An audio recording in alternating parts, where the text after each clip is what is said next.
சுரக்காவை வச்சு நாம் இப்போ சப்பாத்தி மாவோடு சேர்த்து ஒரு சில பொருட்களை சேர்த்து சப்பாத்தி பண்ண போகிறோம். அதுக்கு இங்கே சுரக்காய் பரோட்டான்னு சொல்லுவாங்க. அதை நம்ம பண்ண போகிறோம். அதுக்கு நாம் இப்போ இந்த சுரக்காவை துருவி எடுத்துகிட்டு வந்துடலாம். அதுக்கப்புறமா என்னெல்லாம் சேர்க்கணுன்றதை நான் இப்போ சொல்கிறேன். துருவி எடுத்துகிட்டு இதுக்கு 1 கிண்ணம் கோதுமை மாவு எடுத்துருக்கிறேன். இப்போ நாம் சுரக்காவை துருவி எடுத்துகிட்டு வந்தாச்சு. இதை இது கூட சேர்த்துக்கலாம்.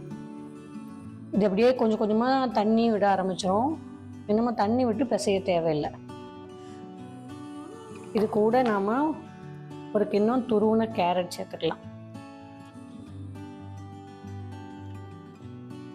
இது கூட பொடியாக நறுக்கின மல்லித்தலை 1 கைப்பிடி அளவு, கருவேப்பிலை பொடியாக நறுக்கி வச்சுருக்கோம், 3 பச்சை மிளகாய் பொடியாக நறுக்கி வச்சுருக்கிறேன், 1 பெரிய தக்காளி எடுத்து பொடியாக வெட்டி வச்சுருக்கிறேன், 2 பெரிய வெங்காயம் பொடியாக வெட்டி வச்சுருக்கிறேன்.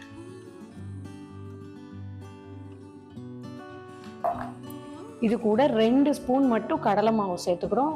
அளவுக்கு அதிகமாக சேர்க்கக்கூடாது.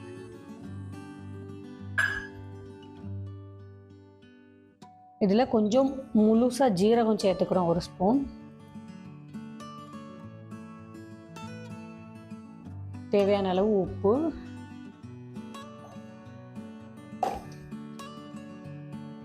காரத்துக்கு ஏற்கனவே பச்சை மிளகாய் சேர்த்துருக்கோம், கொஞ்சமாக மிளகாத்தூள்,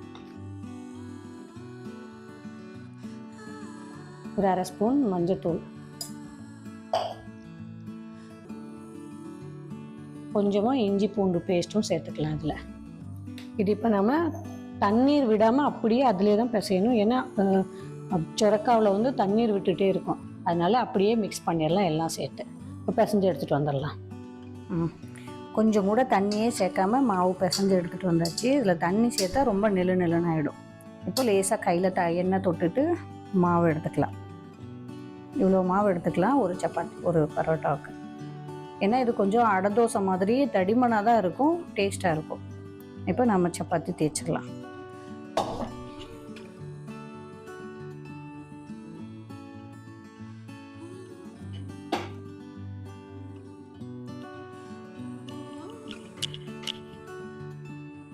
கொஞ்சம் ஈரமாக தான் வந்துட்டே இருக்கும்.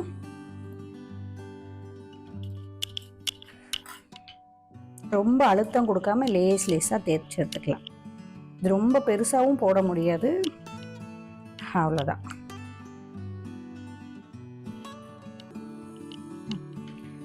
இப்போ நம்ம சப்பாத்தி கல் வச்சு அடுப்பு ஆன் பண்ணிக்கலாம்.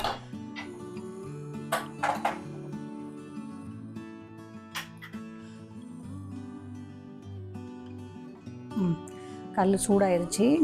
லேசாக எண்ணெய் விட்டுக்கலாம். இதில் நம்ம தண்ணியே விடலை, ஆனாலும் திரும்ப அப்படி தண்ணி விட ஆரம்பிச்சிருச்சு. உடனே போட்டு உடனே சுட்டு எடுத்துடணும்.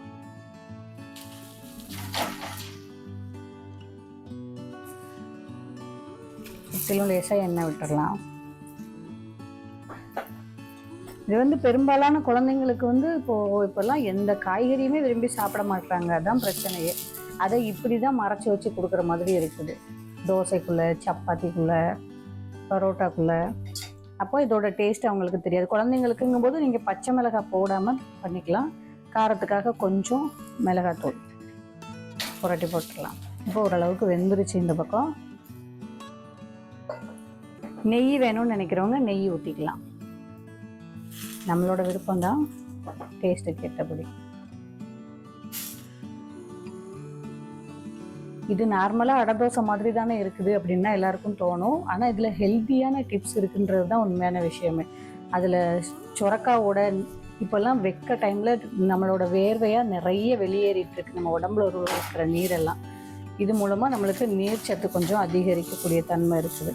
அதனால இதை குழந்தைங்களுக்கு விரும்பி கொடுத்துட்டு வரலாம். ரொம்ப நல்லதும் கூட. இப்போ இதுக்கு சைட் டிஷ்ஷாக தேங்காய் சட்னி, வெங்காய சட்னி, கார சட்னி எது வேணாலும் சாப்பிட்டுக்கலாம். ஆனால் ஹெல்த்தியான ஃபுட்டு சமைச்சிட்டு தயவு செஞ்சு பசங்களுக்கு இந்த டொமாட்டோ சாஸ் இதெல்லாம் கொடுத்து பழக்கம் காட்டாதீங்க. அது உடம்புக்கே ரொம்ப கேடு. நல்ல சூடாக இருக்குது. அப்படியே தேங்காய் சட்னியோடு எடுத்து சாப்பிடும்போது டேஸ்ட்டு சூப்பராக இருக்கும்.